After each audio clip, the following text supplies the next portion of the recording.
How funny. Did you really think that we'd throw you a welcome party? I can hear the manager Jack's mocking voice coming from the other end of the phone. He even made me make a reservation for the party. I'm so angry at Jack for not being able to imagine that this is a nuisance to the restaurant. I don't need these kind of people in our company who can't take care of their own subordinates well and wasting food like that. My name is Troy Smith. I have been working at a food company's factory for 6 years now. It's a peaceful place to work with hardly any conflicts between staffs. I have learned my job and have no complaints about the comfortable work environment, but I also wanted to try something new. One day, as I was checking my email, I learned that the sales department was having an internal job opening. Speaking of the sales department, they are known to have a high turnover rate, and the staffs all tend to quit in that department. The job of sales requires toughness, but apparently that's not all. In the department, there is a general manager, Jack, who pressures staffs, and a section chief, Steve, who tends to be very sarcastic. I have heard that these two are at the center of a bullying campaign against new recruits. Rumors like this even reach our factory. I wondered if they would be able to attract people to be new staffs at the sales department if there is a rumor going around like that. I don't know what kind of plan the department manager has to reduce the productivity of the employees like that.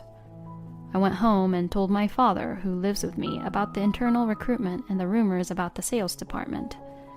My father and I are very close, and after work we would share a drink together like this. My father is such a heavy drinker that even my mother gets angry with him, saying, "It's bad for your health if you drink that much." My father was drunk, saying, "You should change the sales department." My father would repeat the same words until he sobered up. Even as I answered yes, yes to him, I was still thinking about the internal recruitment process.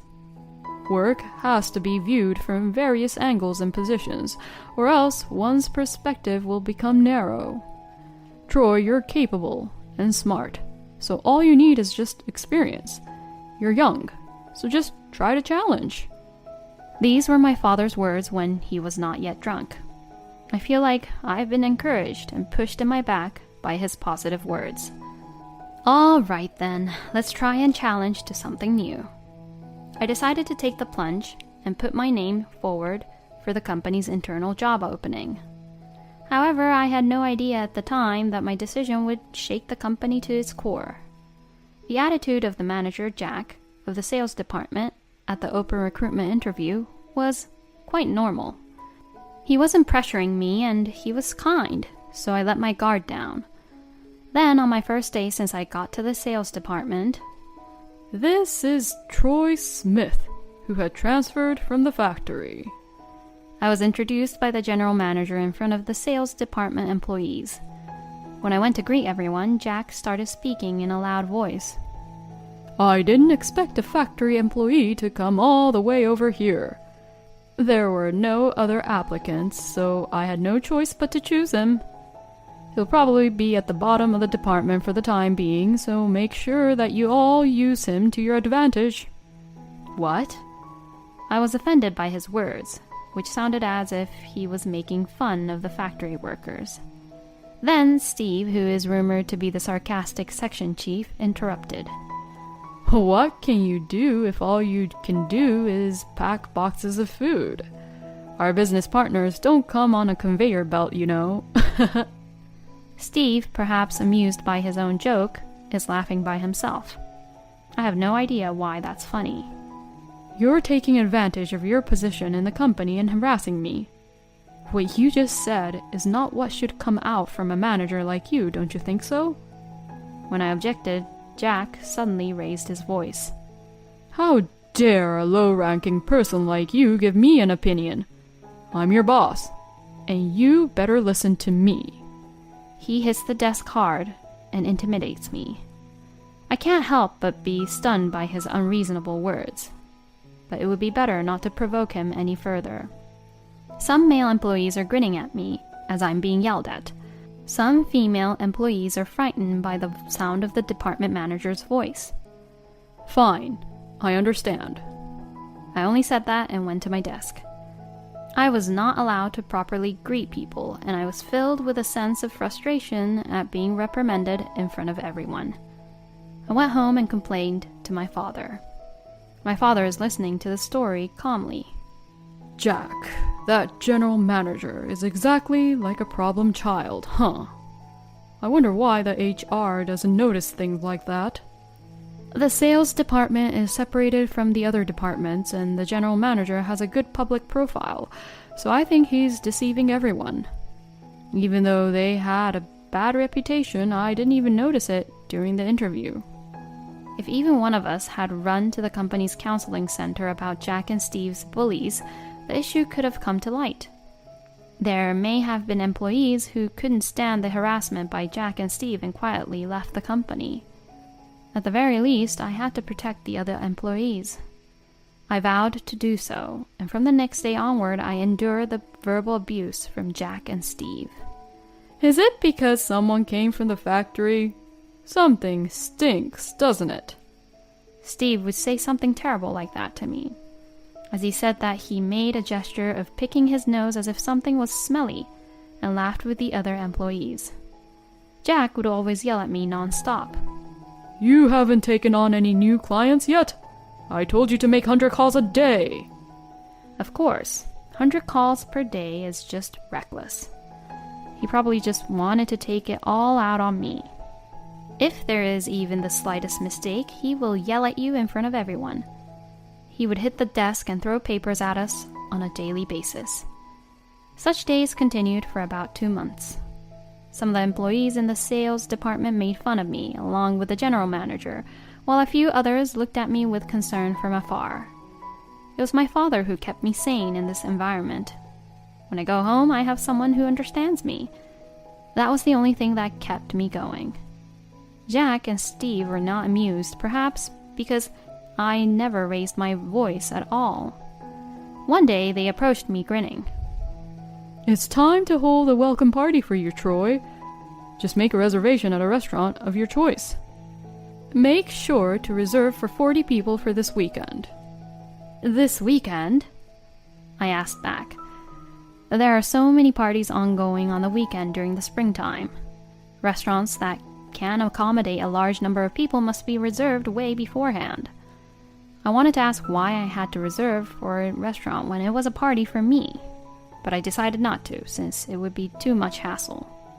While I was frantically looking for a restaurant after I got home, my father, who was turning all red from drinking again, approached me. If you're looking for a place to eat, how about that place? My father reminded me of a certain restaurant. It was a 15-minute walk from the office, but the atmosphere was nice and the food was good. I called the restaurant and was told that they happened to have a cancellation. I was relieved to hear that I could safely get a reservation for 40 people. The next day I reported this to Jack and sent emails with the details of the drinking party to the employees who will be attending. Jack looked surprised that the reservation had been made, and then I saw him whispering something to Steve. On the day of the welcome party, since I was the one to organize it, I decided to head to the restaurant early. I waited on my own until the time to start the party, but there were no signs of anyone showing up. Funny, the reservation time is at 7 p.m., right? I look at my watch and it's already 5 minutes before 7 p.m. The drinking party is really today, right? Please don't tell me that you've got the schedule wrong. The restaurant owner looked all worried. It seems that she is getting nervous because there have been a lot of no-show cancellations at other restaurants recently. Concerned, I called Jack. However, there was an announcement that the power has been turned off when I called him. I called Steve, and I couldn't reach him as well. Why couldn't I reach the both of them? When I was being stunned, I received a call from Jack finally. I was worried because no one came. The other employees... When I answered the phone in a hurry, I heard Jack's loud laughter. How funny. Did you really think that we'd hold a welcome party for you? To a person like you who used to be a factory worker? What do you mean? Even though I had a bad feeling, I asked Jack. The welcome party is just a joke, so just cancel the reservation. Of course, you better pay the cancellation fee on your own. If you want me to come, then make sure to plead me and kneel down. But I think if you do that, then people will see how desperate you are to have a welcome party for you. After saying that, Jack continued to laugh. How unbelievable. Doesn't he know that his actions will also cause trouble to the restaurant? Even if I do pay the cancellation fee, if things continue as they are, they will have to throw away the meals for 40 people. How can he not understand the importance of food while working at a food industry? We don't want that kind of employee in our company, I murmur on the phone. Huh? What did you say? Is the intention of the last-minute cancellation not only for you, Jack, but also for Steve and the other employees? I asked calmly. That's right. Steve and the others don't want to eat with factory workers like you. There were some people who were confused, but I explained it all to them. So no one is coming? All right. Then everyone is fired. You all don't have to come to the company anymore. After saying that, I switched the call screen of my phone to video mode. Excuse me? Jack looked clueless as he had no idea what was going to happen next. But 3 seconds later, his face turned pale. CEO? Jack, you seem to have a rather arrogant attitude towards your subordinates, don't you? The CEO reflected on the screen and staring at Jack with a stern look on his face. Why is the CEO there at the restaurant? I laughed at Jack, who was clearly confused. I told the CEO about it. Since we live together, we talked every day about the welcome party and your behavior. Because, you see, he is my father. Your father is the CEO?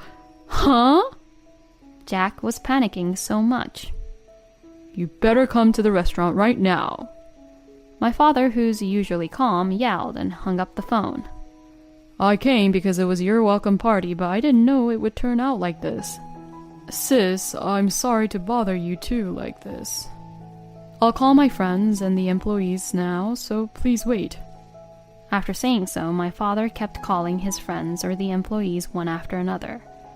Every day I complained about my work to my father, who's actually the CEO of the company. When I was assigned to the sales department and was verbally abused, my father said that he would do something about it.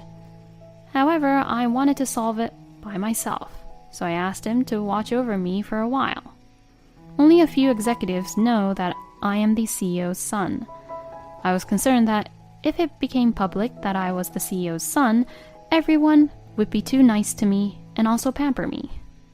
Besides, I myself didn't like being told that I got into the company through my father, so I kept quiet about it.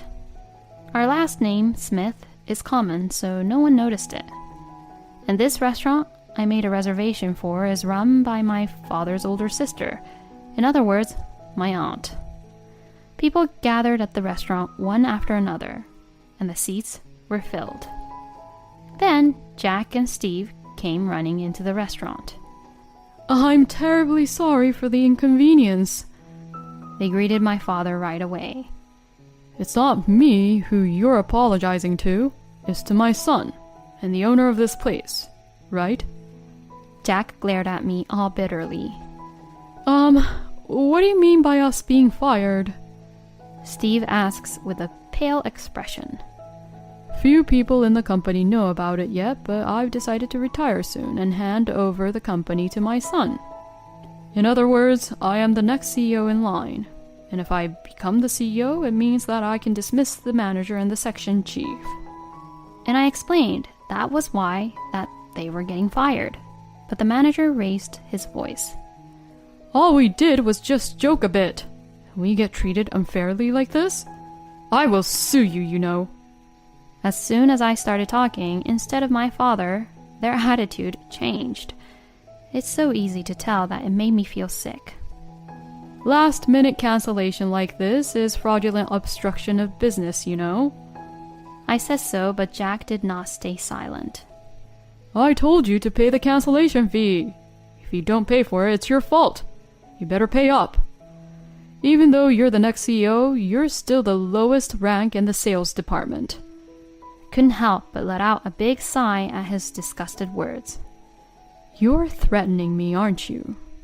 I told you all in advance that the membership fee is $50 per person, so it's strange that I'm the only one paying, isn't it?" I took out the recorder from my pocket and showed it to the director. Words such as intentionally canceling at the last minute are also included in this. "You really do like to intimidate people, huh, Jack? It seems that the employees at the internal consultation desk and the human resources staff were also intimidated by you." The recorder and my remarks made the director look pale. I've gone to the consultation desk and human resources to see if anyone has complained of any harassment made by Jack. However, both of them had inarticulate answers, and I knew something was wrong. I told them that I was the CEO's son, and that I would be succeeding the company in the future, and that I wanted them to cooperate in improving the company. Then there were several people from the sales department who complained of Jack's harassment, but it seems that he had put pressure on them to cover it up. While threatening to cover it up, Jack also has a big body and very intimidating glare. If threatened by such a man like him, female employees in particular are sure to be very scared. They cried and told me that they had listened to what he said because they were afraid of him. Again, my heart ached of seeing the employees being like that. In the past, I contacted a man who quit after receiving harassment from Jack. Then he showed me the diary where he wrote down the abusive words that were thrown to him every day, probably because he had a grudge against the director. If I had this, I could sue Jack for harassment, so I decided to fight together with him. He said he wanted to claim compensation and the cost of going to therapy for treatment. "He wants to sue me that bad that he's getting carried away, huh?" Even after all this, Jack still doesn't think that it's his fault. It seems I still need to teach him a lesson. Harassment is not the only problem. Jack, you also forged receipts, right? It took me 2 months to collect the evidence. Jack turned pale this time. Jack had a favorite restaurant that he would use to serve his clients. It's normal to get a receipt because you can get reimbursed for the expenses you used for the company's clients. I was sometimes ordered to pick up and drop him off by car when he had to attend his clients. While I was waiting for Jack while he was paying, I noticed that he had received another receipt. At a glance, I saw that it was a blank receipt. This happened several times, and I suspected that Jack was writing down amounts on blank receipts and lying about the forged receipts. When I asked the accounting department to show me the recent receipts, I found that the receipts for the restaurant had been submitted on a day when he didn't attend any clients. Until now, no employee in the department would have disobeyed him, so he probably thought that he would not be pointed out even if he had a blank receipt. "I will investigate in detail from now on, but what you did is a crime." When I say that, Jack looks frustrated. "Crap! I did it so discreetly so that I won't be found out. In the first place, since the monthly salary is low, I had no choice but to earn pocket money like that. It's not my fault." He made ridiculous excuses like this. My father looked at me with an exasperated expression and said he would leave the rest to me. "So you'd even do crime because your salary was low? I don't think you should even be in the position you're in right now, after all what you did. In accordance with company regulations, you will be subjected to disciplinary dismissal. Please be prepared." Hearing my words, Jack fell to his knees in desperation. As for Steve, he frantically pleaded with tears in his eyes. "I didn't know anything." Even though the restaurant was lively with the party, Jack and Steve only looked very depressing. After that, it will be necessary to cooperate with related parties and decide about Jack and Steve. "I didn't notice about any of this, so I'm even more convinced that I should be retiring. I'll leave it up to you from now on. I nodded strongly at my father's words. In the end, Jack was charged with criminal charges for forging receipts. Since Jack had been doing it repeatedly over the years, the amount was quite large. In addition to refunding the full amount, the director was also charged with compensation for harassing victims and for the victims' medical expenses. And of course, it was a disciplinary dismissal. If Jack quits the company at that age, it should be difficult for him to find a new job. I don't know what happened to him after he was fired. By the way, as a result of the investigation, Steve was not involved in the forgery of the receipt. However, an employee in the sales department raised his voice that Steve was also harassing staffs, so he was judged to be malicious and demoted to a regular employee. Now he seems to be working alone in the corner of the company with no one to deal with him. I'm sure there must be other employees who were being on Jack and Steve's side, bullying the new recruits. However, looking at the future of Jack and Steve and what happened to them, I don't think they'll be doing that in the future. Thank you for infiltrating the sales department. To celebrate my inauguration as the CEO, my father gave me a gift of money. My father complimented me, saying that I did a good job. Well, I didn't mean to infiltrate, you know. I accepted the gift with a wry smile. From now on, I will train to be a CEO. My job is to create an environment where all the employees can work comfortably.